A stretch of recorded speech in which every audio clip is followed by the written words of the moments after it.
టాలీవుడ్ లో స్టైలిస్ట్ అల్లు అర్జున్ ఏ range craze ఉందో ప్రత్యేకంగా చెప్పనక్కర్లేదు. 4 వరుస సూపర్ హిట్స్ సాధించి మంచి జోష్ లో ఉన్నాడు. ప్రస్తుతం హరీష్ శంకర్ దర్శకత్వంలో దువ్వాడ జగన్నాథం అనే సినిమా చేస్తున్నాడు. ఇక ఇటీవలే కూతురు పుట్టడంతో ఆ సక్సెస్ ను బన్నీ ఎంజాయ్ చేస్తున్నాడు. ఇక అల్లు అర్జున్ ఇటీవలే చేసిన కామెంట్లు ఇండస్ట్రీలో కలకలం రేపడంతో పాటు అతడిపై నందమూరి ఫ్యాన్స్ ఫైర్ అయ్యేందుకు కారణంగా మారాయి. రీసెంట్ గా వైజాగ్ వెళ్లిన బన్నీ అక్కడ కొందరు మెగా ఫ్యాన్స్ తో మీట్ అయ్యారట.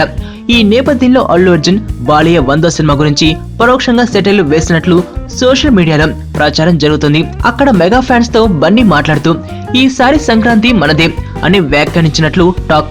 ఆ మాట ఆ నోట ఈ నోట నందమూరి ఫ్యాన్స్ చెవిలో పడిందట. దాంతో అల్లు అర్జున్ శాతకర్ణిని టార్గెట్ గా చేసుకునే బాలయ్య శాతకర్ణి చిత్రం కన్నా ఖైదీ నెంబర్ 150నే మంచి విజయం సాధిస్తుందన్న అర్థంలోనే ఆ వ్యాఖ్యలు చేశారని నందమూరి అభిమానులు ఫైర్ అవుతున్నారు. దీంతో నందమూరి ఫ్యాన్స్ అల్లు అర్జున్ పై ఓ రేంజ్ లో ఫైర్ అవుతున్నారు. గతంలో కూడా అల్లు అర్జున్ పవన్ అభిమానులను ఉద్దేశించి చేసిన చెప్పన్ బ్రదర్ డైలాగ్ పవన్ అభిమానులను హర్ట్ చేయడంతో పవన్ అభిమానులు సైతం బన్నీపై విరుచుకుపడిన విషయం తెలిసిందే.